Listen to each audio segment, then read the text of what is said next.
Continuamos con nuestra siguiente ponencia del día, nuestra tercera de este bloque. Les presento a Maribel Vidal. Ella nos estará hablando del poder transformador del propósito, eh, basándose en una experiencia de McCann World Group para ayudar a las marcas a ganarse un espacio significativo en la vida de las personas. Maribel ha tenido la oportunidad de trabajar en prácticamente todos los continentes, lo cual ella considera como un súper regalo, ya que conocer a diferentes culturas y visiones de la vida ayudan a ampliar las fronteras tanto de la mente como del espíritu. Maribel, te doy la bienvenida y te cedo micrófono y pantalla para que nos compartas esta muy interesante propuesta. Buenos días, gracias Diego por la cariñosa presentación y a los organizadores del evento por permitirme poder compartir con ustedes. Tal como señalaba Diego, lo que yo voy a compartir es la experiencia de McCann World Group, lo que nosotros llamamos el poder transformador del propósito. Como compañía a nivel global nosotros también tenemos un propósito y ese propósito es el ayudar a las marcas con las que trabajamos a tener un rol significativo en la vida de las personas. Ese es como nuestro mantra, lo que nos mueve, el propósito, el para qué nos mueve a todos quienes trabajamos en McCann World Group a hacer nuestro trabajo. Y yo quiero partir este compartir de hoy mostrándoles un caso que a mí personalmente me gusta mucho, que es un caso hecho por la oficina de Nueva York, y que muestra cómo una empresa que está en el mundo financiero, en el mundo de las inversiones, se propone mandar un fuerte mensaje a las corporaciones, al mundo en general, poniendo el énfasis que aquellas empresas en cuyos directorios existe un sano equilibrio entre talentos femeninos y talentos masculinos, el valor de la acción vale más. Entonces ellos quisieron hacer este punto y es una evidencia empírica de que ellos quisieron mostrar de esta manera muy empíricamente cómo la equidad de género en posiciones de liderazgo de alguna manera es un pilar muy importante en la sostenibilidad de los negocios. Entonces veamos el caso y lo comentamos después.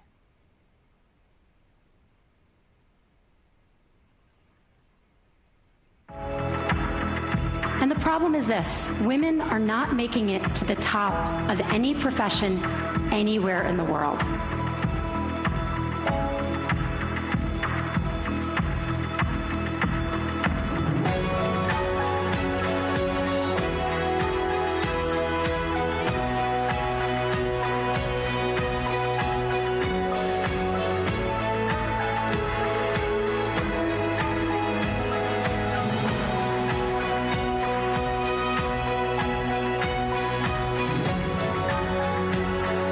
Today is International Women's Day, and one Wall Street firm is marking the occasion by placing this statue, a little girl staring down the iconic charging bull. The new image was put up by State Street Global Advisors. A powerful little girl. Representing women's daily experience of having to face a ton of bull. There's certain values like diversity that have a return. The fact that the industry has acknowledged this fund is quite important. The most famous girl in all of New York City. The fearless girl. La niña sin miedo. People young and old are flocking to her. The fearless girl on Wall Street has already made a lasting impression. It's the hottest selfie in town still. As she's become a social media phenomenon, Fearless Girl has also become a broader symbol of female empowerment. 19,000. 25,000. 28,000. 30,000 people have already signed a petition to keep the statue here longer. The Fearless Girl will be allowed to remain at her post.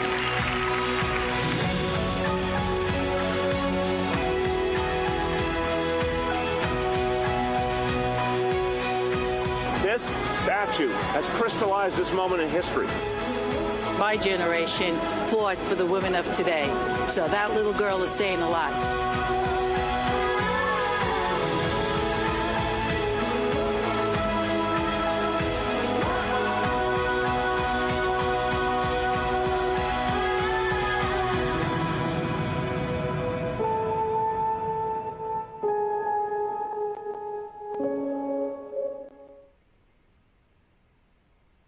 bien interesante este caso porque la compañía financiera Global Advisor es una compañía importante en Estados Unidos, pero no es la líder. No obstante, instala un tema, que esta es una campaña que fue lanzada en marzo del 2018, instala un tema importante, que era decir, oye, el hecho de incluir mujeres en la alta dirección y en los board of directors de las compañías no es solamente un tema de equidad de género o de igualdad histórica que hay que de alguna manera reparar, sino que además de eso se demuestra, digamos, de que las acciones de esas compañías valen más que las que no, y se instala un tema de sostenibilidad muy importante y muy valioso. Entonces, este caso, que en su momento llamó mucho la atención y aumentó mucho la reputación de la marca, generó muchas conversaciones, no solamente en Estados Unidos, sino que en muchos mercados, tuvo, entre otras cosas, la posibilidad de ganar muchos premios en el Festival de Cannes, de los Leones de Cannes, que ustedes probablemente saben que es como el Oscar para las marcas, ¿no? El Oscar del mundo del marketing y de la publicidad. Entonces, de alguna manera también reconocido como un producto de valor. Y esto, a raíz de qué hablamos de esto, ¿no? La mayoría de los que estamos acá es muy probable que estudiamos en la universidad, probablemente los que somos más grandes partimos hablando de lo que hoy día podríamos llamar las estrategias 1.0, ¿no? En donde el centro de atención está en el producto, había un énfasis en los atributos funcionales, y ahí empiezan a aparecer conceptos como el Unique Selling Proposition, la importancia, ¿no? de posicionar en la mente de los consumidores una idea sobre un producto o un servicio. Y después avanzamos, tiempo después avanzamos lo que podríamos llamar la estrategia 2.0, en donde se empieza a poner al consumidor al centro, empiezan a incorporarse beneficios más emocionales, empieza a haber mucho más un objetivo de búsqueda de preferencia, y se empiezan a usar conceptos como el brand promise o los beneficios, etcétera. Y probablemente gran parte de nosotros ha trabajado ya sea desde las agencias de publicidad o las empresas de investigación de mercado o del lado del cliente con esa lógica. Pero ¿cuál es la disrupción aquí? Hace algunos años, hace aproximadamente como unos 7, 8 años, empezamos a medir y a hablar sobre una crisis generalizada de confianza en el mundo, sin lugar a duda, también en nuestro continente, en nuestra región, crisis de confianza en términos de instituciones, de gobiernos, de los políticos, etcétera. Pero interesantemente, los estudios que nosotros hacemos en Macan a través de nuestra unidad de investigación True Central arrojó una información muy interesante, que aun cuando estábamos en esta crisis importante de confianza muy generalizada, había un porcentaje importante, el 85% de las personas a nivel global, muy parecido a lo que se da si nosotros miramos solamente los países de Latinoamérica, que las personas creen que las marcas tienen el poder de hacer un mundo mejor, e incluso hay un 81% que creen que las marcas tienen la capacidad de hacer cambios positivos, incluso más relevantes que sus propios gobiernos. Por lo tanto, decimos, mira, interesante que se consolida el hecho de que las marcas se transformen en un ciudadano corporativo donde la gente espera que no solamente hagan bien lo que tienen que hacer, generar valor para sus socios y para sus accionistas, sino que al mismo tiempo aportar algo a la sociedad, ya no solamente como un deseo, sino que constatado numéricamente. Y surge entonces lo que nosotros llamamos las estrategias 3.0, en donde ponen al centro la reputación de la compañía o de las marcas, en donde el foco está en generar un impacto social positivo en la sociedad en la que opera, empieza a haber una comunicación mucho más centrada en el para qué la marca hace lo que hace, y empieza entonces a conversarse fuertemente de cuál es esa significancia que la marca tiene que tener en la vida de las personas, cuáles son los valores que va a defender. En definitiva, hablamos de el propósito de la marca, ¿no? O el brand purpose.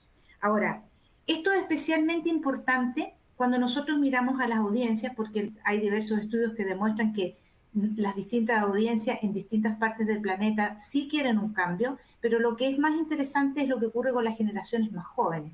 En un estudio reciente que nosotros hicimos, pudimos constatar que el 53% de los miembros de la generación Z a nivel mundial tienen más miedo de que la sociedad siga igual a que cambie drásticamente post pandemia. No hay una expectativa de que lo que aprendimos en la pandemia nos sirve.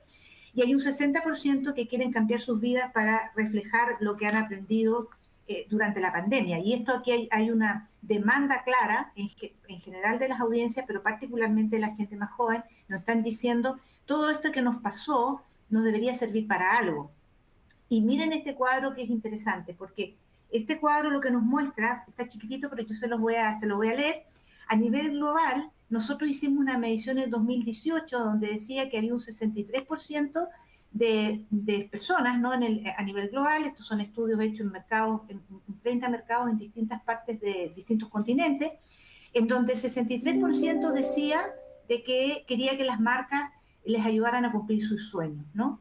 Pero cuando se vuelve a hacer esta medición, solamente 2 años después, a finales del 2020, el porcentaje cambia drásticamente y vemos que hay un 53% de las personas a nivel global que dicen yo quiero que las marcas me ayuden a entender y a transformar mi frustración, mis dolores. Y marco el caso de Chile, que es el mercado en donde yo estoy, en donde para mí es especialmente significativo que esa esperanza y ese cambio entre quiero que las marcas me muestren sueños, me ayuden a cumplir aspiraciones, versus quiero que las marcas me ayuden a entender mis frustraciones, es aún más dramática. Ahora, la pregunta es, ¿cuáles son esas frustraciones, esos dolores que podríamos hacernos cargo y podríamos usarlo como inspiración para nuestras marcas? Algunas cosas, por ejemplo, es la preocupación por el cambio climático, ¿no? Un estudio reciente nuestro demuestra que hay un 73% a nivel global, que de nuevo es bastante similar a lo que ocurre en nuestros países en la región, que está preocupado por el cambio climático. Que hay una deuda respecto de lo que la gente espera sobre la diversidad y la inclusión, que todavía el 84% de la población piensa que cada país tiene un largo camino para ser verdaderamente diverso, y el 67%, casi 7 de cada 10 personas creen que las marcas tienen la responsabilidad de promover la diversidad. Por lo tanto, ahí también hay un espacio súper fértil de lo que podría ser un propósito de una marca. También hay una preocupación respecto de que estamos perdiendo el sentido de comunidad, de que estamos más polarizados que nunca. A nivel global 91%, pero si se fijan en Brasil, Colombia, Argentina, Chile, México, que son los datos que disponemos, los porcentajes son altísimos, son de más del 80%, personas que dicen aquí hay un dolor, aquí hay algo que me está aproblemando, ¿no?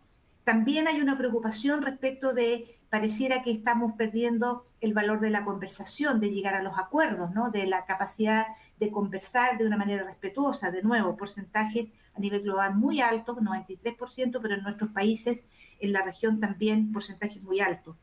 Y esto también es interesante, que hay otro dolor, otra frustración importante tener en cuenta, que es la ausencia de identificación. Pareciera ser de que tenemos la sensación que hemos perdido la identidad, ¿no? A nivel global es casi un poco más del 50%, y en los países de la región, en un porcentaje importante, podemos decir, mira, hay al menos un tercio o más de un tercio que sienten ahí que hay una falta, ¿no? Y interesantemente también la declaración de que pareciera ser que hoy en día la conexión emocional es mucho más difícil que hoy en el pasado, ¿no?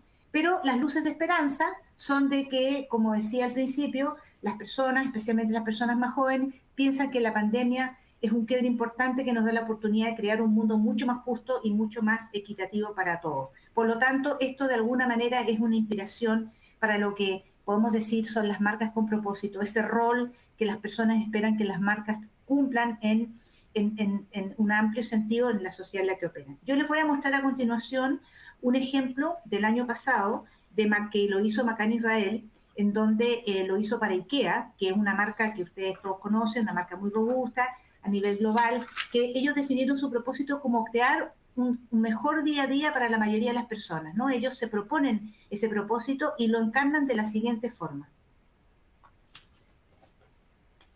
Hi, I'm Eldel, 32 years old. Although I have cerebral palsy, I do everything I can to conduct myself like everyone else. But in my own home, of all places, I'm surrounded with furniture crying out, cripple. I'd like to sit on a regular sofa without being afraid I won't be able to get up, to open a regular closet, or even to turn on a regular lamp.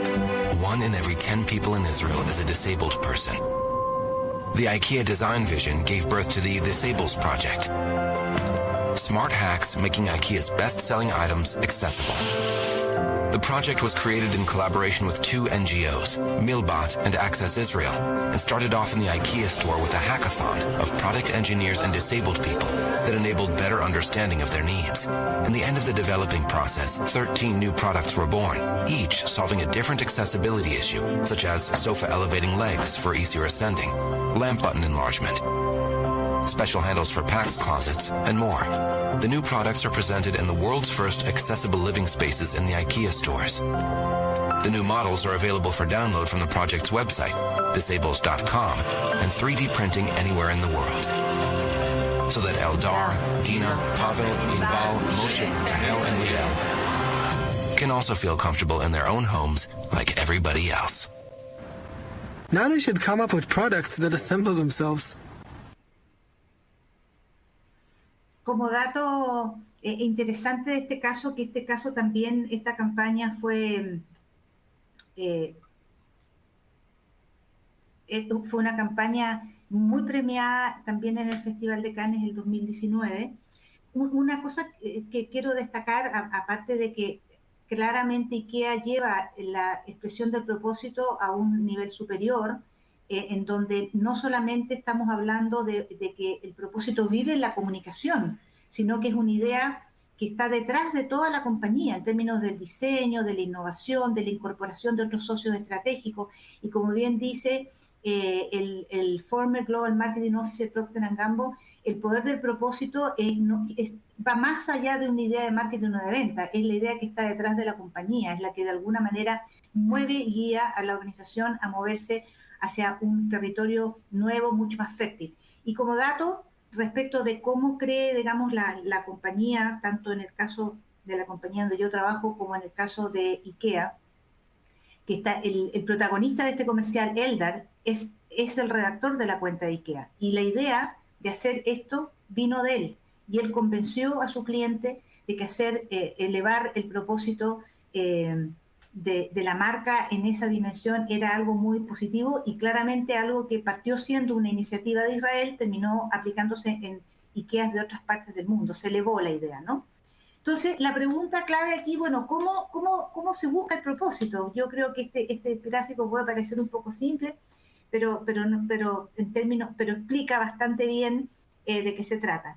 El encontrar el propósito de una compañía está en preguntarse en qué es lo que la marca ofrece, y ahí tenemos todo el cúmulo que las marcas normalmente tienen respecto a investigación de mercado, respecto de lo que piensa la gente, de las tendencias, etcétera, etcétera, que todo aquello que la marca ofrece, cuáles son sus ADN, sus valores, etcétera, su vocación, por un lado, y por otro lado preguntarnos qué es lo que el mundo necesita, ¿no? ¿Qué es lo que le pasa a las audiencias? ¿Cuáles son los dolores? ¿Cuáles son las tensiones? ¿En qué parte yo como marca podría llegar a hacer una propuesta que reduzca esa tensión y que de alguna manera ayude a evolucionar y a que las audiencias sientan de que les estamos ayudando a vencer sus frustraciones, ¿no? Y en esa intersección está el propósito, ¿no? Vale decir, como digo, preguntarnos qué es lo que la marca ofrece, qué es lo que el mundo necesita, y después entonces la marca se tiene que preguntar cuál es ese regalo que le quiere hacer al mundo, cuál es ese regalo que quiere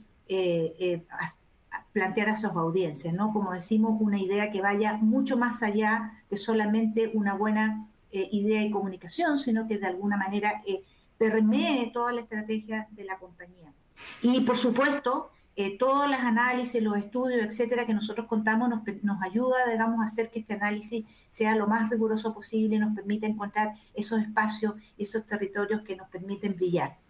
Quiero terminar contándoles que, entre otras cosas, cuando nosotros hacemos una relación entre brand power y brand purpose, claramente hay una alta correlación en términos de que cuando una marca tiene un propósito, la predisposición hacia la preferencia de esas marcas es alta, por lo tanto podemos decir en simple que una marca con propósito es un buen negocio, y que hacia allá, digamos, están las expectativas de los consumidores. Y como ejemplo de esto les quiero mostrar la última campaña de Mastercard, en donde pone muy de manifiesto el cómo ellos toman algunos atributos de producto, como puede ser la seguridad, vale decir de que yo tengo una tarjeta de crédito que tenga ciertas características tecnológicas, que sea segura, que no permita el hackeo, etcétera, etcétera, cómo eleva esa característica importantísima en un producto financiero, cómo lo eleva mucho más allá, lo transforma en una clara demostración de empatía hacia una parte de su audiencia y al mismo tiempo genera un espacio de conversación para un tema que a lo mejor no es tan obvio, pero que cuando nosotros lo vemos decimos, miren qué interesante hablar de esto.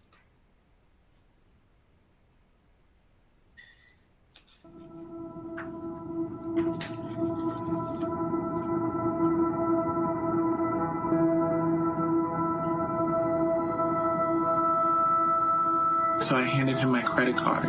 Look down, look back up at me. Oh, wait, so you're really a girl? If we see you again, you know, we're basically gonna kick your ass. My friends were like, the guy has a knife. Then I was like really paranoid about it and it really fucked me up.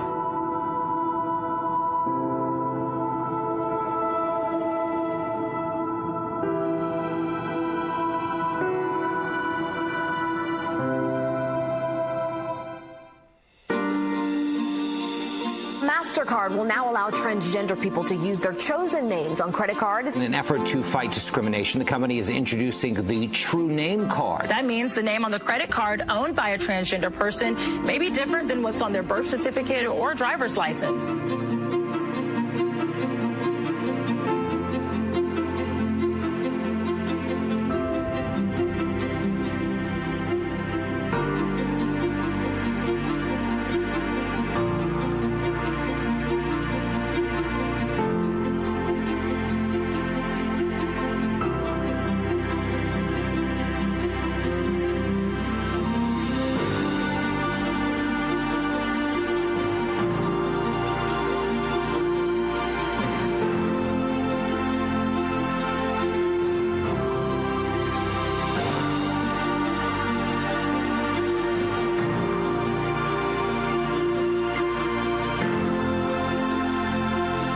There and be like, oh, that's me, that's Nolan, that's like who I am.